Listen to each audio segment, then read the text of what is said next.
Hi everybody, welcome back to my Dungeon Boss PvP series for my regular campaign account. I am starting this video because we got our first attack so we can test out our PvP defense, and I wanted to make sure that I got it on video so that it does have the replay available. So I'm going to try and keep an eye on these over the next couple of days as the attacks come in. I'll record them and we'll splice the videos all together, and then that should be good to go.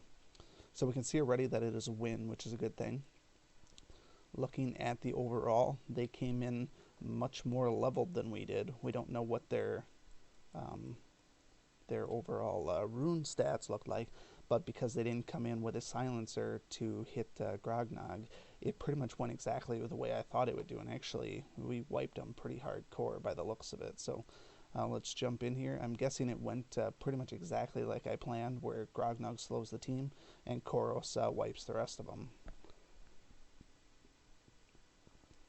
And then I don't even know if Nimriel needed to really attack. So first up is Grognog. Didn't kill any. I killed Manglejaw, so that might have set them back a little bit. But yeah, just a 1, 2, 3 punch. Really, he had no chance. So basically, if you want to beat this team, you have to silence Grognog. So that was actually it worked really well. That's what I'm hoping for. We'll stay tuned as we get more attacks coming in, and like I said, I'll piece them all together. So here we are with just one day later, and we actually have gotten quite a bit more activity on this defense here. Unfortunately, we are still at the whim of whenever Dungeon Boss decides to retain the video. So we only got 2 videos to actually show here. Both of them are losses, but we did get a couple of wins in there as well. We can at least check the stats on those. But starting out, we did lose 2 in a row. Then we won 1. And we can actually look at the first one that we actually won, which was a moderately leveled team. Basically, they tried to use Zen. I'm guessing they didn't realize that Koros was going to purge that anyways. But it looks like pretty much par for the course. Grognog, then Koros, then Nimriel, and the team's dead. So it's about what I expected, even though I was lower on defense. So they're obviously ruined up pretty well, but they either didn't understand the mechanics here or didn't know what was going on, I guess. But obviously, like I said in the one video, an attacker with silence would be the way to go for this team here. Looking at the first defense that we actually have here that has the stats, looks like they brute forced it with a nature team, and Cobressa as well. She's the only one that got killed, probably by Grognog. The other ones, though, looked like they soaked it pretty well. I wish I could see the replay on there because I would have expected Koros to do quite well against them. But unfortunately, I can't see what that is. Nub Nub even got his heal off, so he didn't die on the first round, which is good. But it would have been nice to see what happened here. Obviously, Cobressa did a shit ton of damage, which she is known for doing. But like I said, I would have liked to see why Koros seems so ineffective against them. But we will not know what the scoop is there, so we'll just take it at that. The next and last victory that we actually have here against Mr. Lexter, they did try to come in with the silence team, so definitely they went with that route. What I wonder, though, is based on what I'm seeing here, it's possible that they did either they failed the silence or she did silence on Koros, which would have been borderline idiotic. If you ask me, you got to look at the order of the heroes, and obviously Grognog was first. So if Lexter did try to silence Grognog and it failed, I feel for you. Happens all the time. Next time, maybe bring Torchy. It's a little bit more reliable. But otherwise, looked like a one-shot, pretty much. Koros did some damage, but based on the little bit of damage here, I wonder if she actually did silence Koros. But this number here pretty much tells the entire story.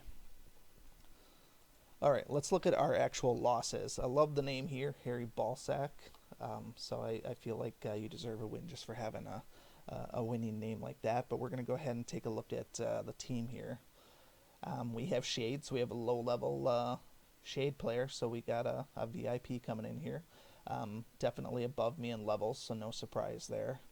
It looks like Shade plus Ella. That's actually a good combo because the slow from Grognog is going to be negated here. So that's actually a well thought out plan. So let's go ahead and look at the replay, see how it actually shakes out. It looks like my team ultimately did pretty well, but I think I may have gotten Ella bombed pretty hard. Which, if anybody ever has gotten to use Ella in PvP successfully, particularly in the older days when you had Zen before he was changed. Zen Ella could really disrupt a lot of teams as well. So Koro soaked that. That was good. I didn't mind that. This here, I can see what this is going to do. Actually, I stand corrected. It wasn't anything great. I thought maybe Grognog did a huge thing there, but yeah, had that attack killed Ella, we'd have been in a better position.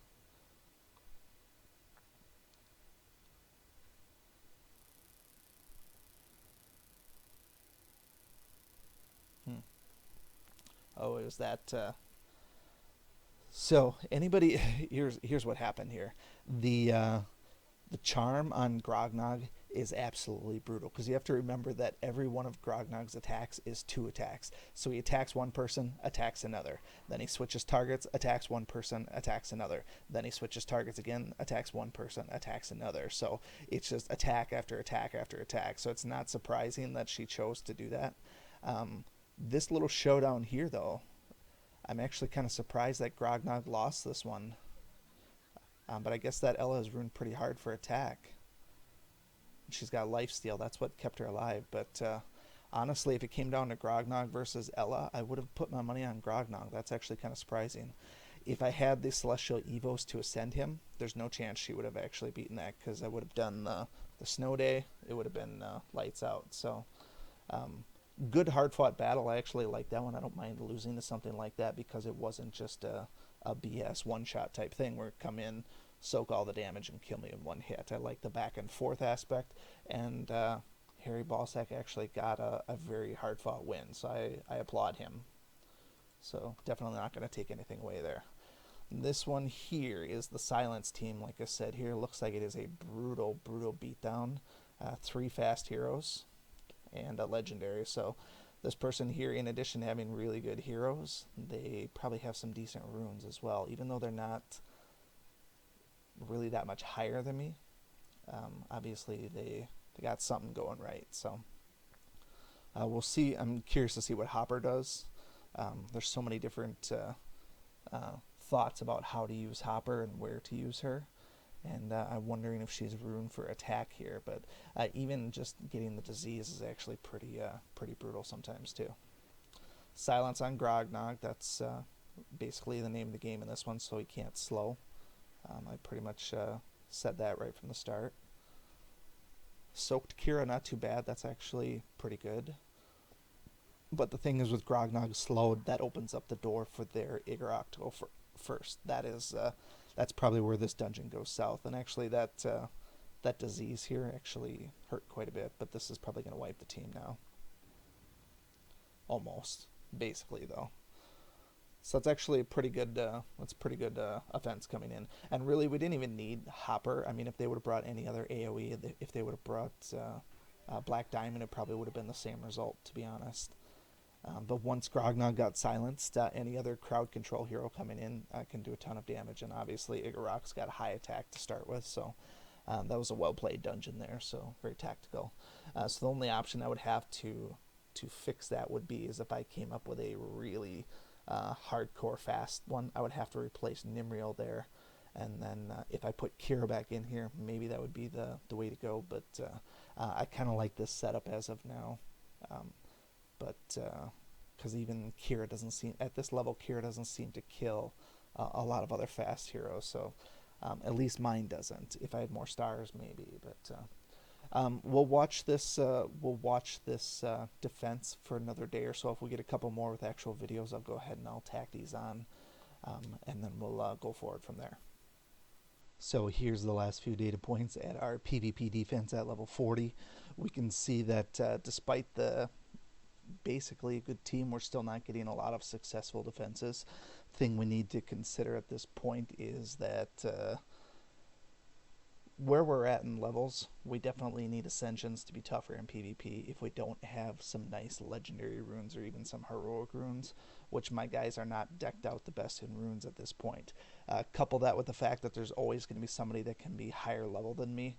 PvP at this stage is kind of just play it, enjoy it, but trying to really be good at it and excel at it. You can't really do that on PvP defense at this level unless you got some really nice, bought and paid for runes, essentially. So, as a free-to-player, you might have a little bit of difficulty with the runes. I personally am not crafting them because I don't want to waste my gems on them. I'd rather have the summons. So, I'll take the PvP losses at this point. We'll work on that once we get to our mid to late 60s and into 70. But we're going to go through each of these 4 videos and just take a quick look. We'll start out with the only victory that we got here, which is from Bacanus. And it looks like they came in with a good team, actually. As far as level-wise, they have Legendary Ponti. They have caster buff there. My guess is Torchy probably silenced the wrong person because Grognak did a ton of damage. So newer players unfamiliar with the game or unfamiliar with Grognak in general might be more susceptible to that than the experienced player. So if this is indeed like I think it is, where it's a silence on Koros, big mistake as far as this one goes. And Torchy goes first. Silence Koros like I thought. But Grognak with his slow basically gives a bunch of free attacks. And that can be devastating. Which it clearly was. Even though Koros didn't kill him, he actually got quite lucky that his entire team wasn't wiped. So there's a possibility he could have came back from this one, but I'm guessing Braum misses, and Ponti doesn't do much of anything, and I'm guessing Selwyn doesn't do much of anything either.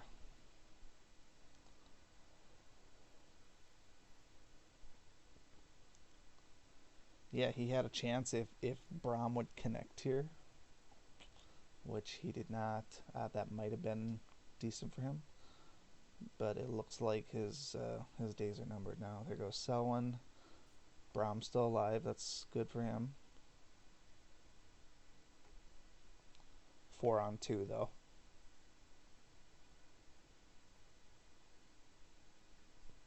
There goes Koros.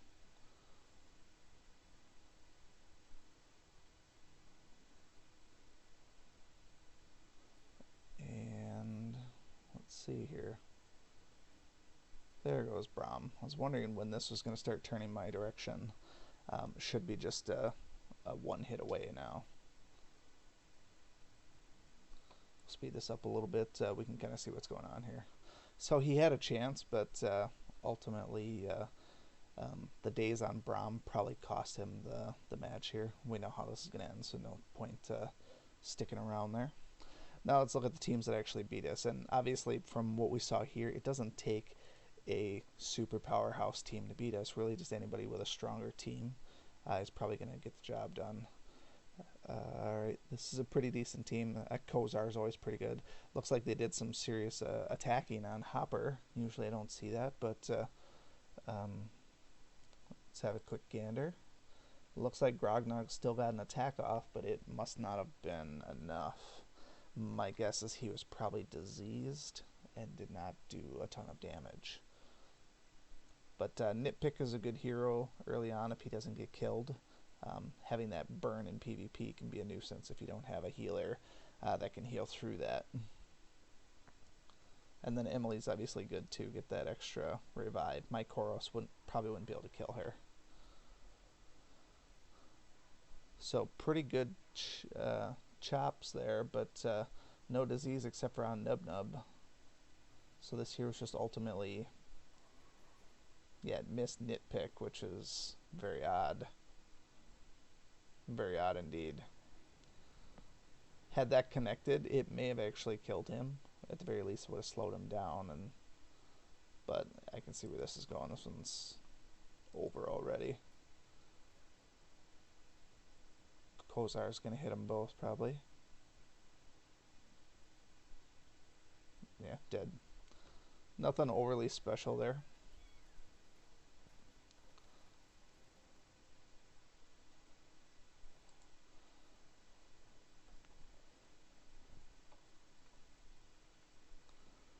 Alright, next up is Castin 80. Didn't lose as many here. I'm guessing this person's over leveled compared to me, maybe. 41. Actually, no, they just went straight up speed team. So the silence wasn't even really necessary, but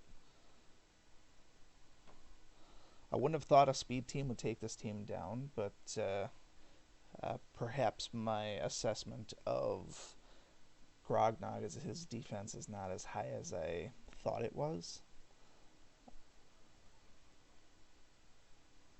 Let's see what actually happens here. I can't imagine any of them getting one shot, but maybe they each take their little shots and then Black Diamond finishes them off. Looks like, oh, that was a surprising one there, but obviously a pretty strong Willow, and even a strong Shadow Blade. So, yeah, I guess that's that. Probably a strong Black Diamond as well. One shots Nimriel, and Nimriel was 4 stars with, reasonable runes as well. So I'd like to see the rune loadout on those. They're probably pretty amazing, but kudos to him.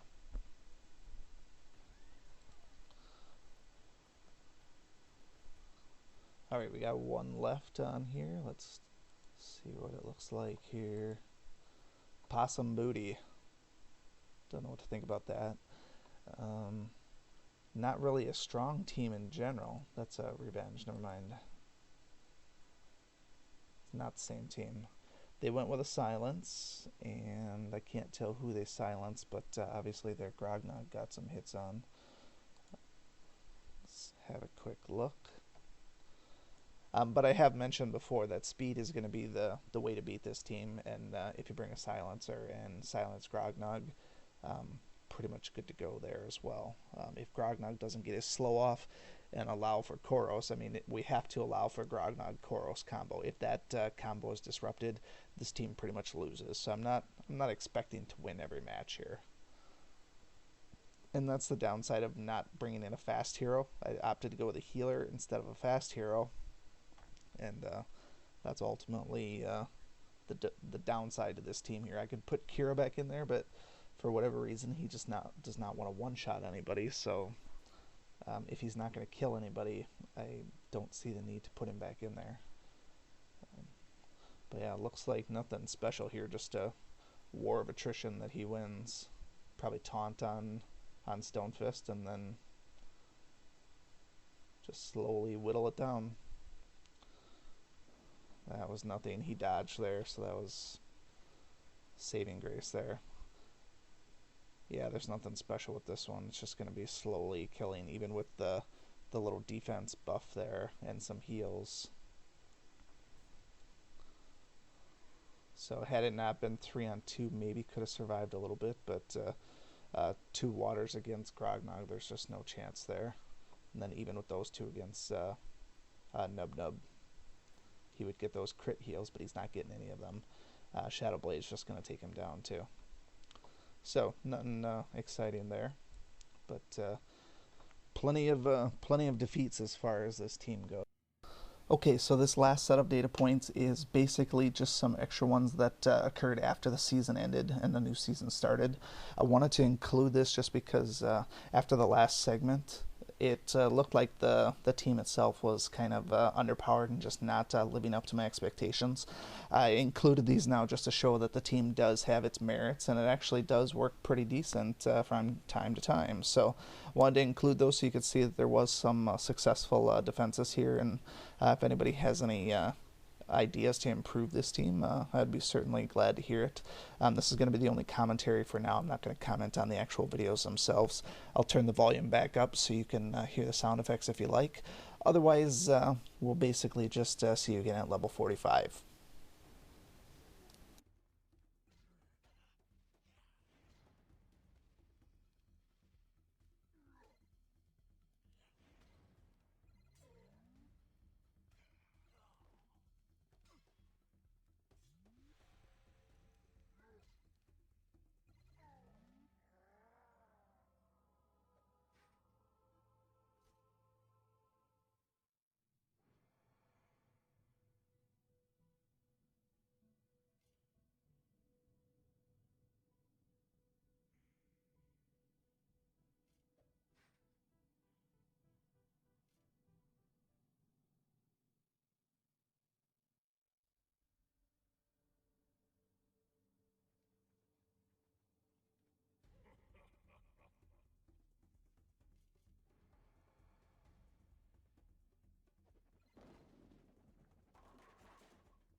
Thank you so much for watching this video and supporting my channel.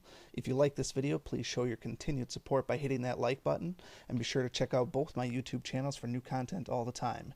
And always remember, peace is a lie, there's only passion. We'll see you next time.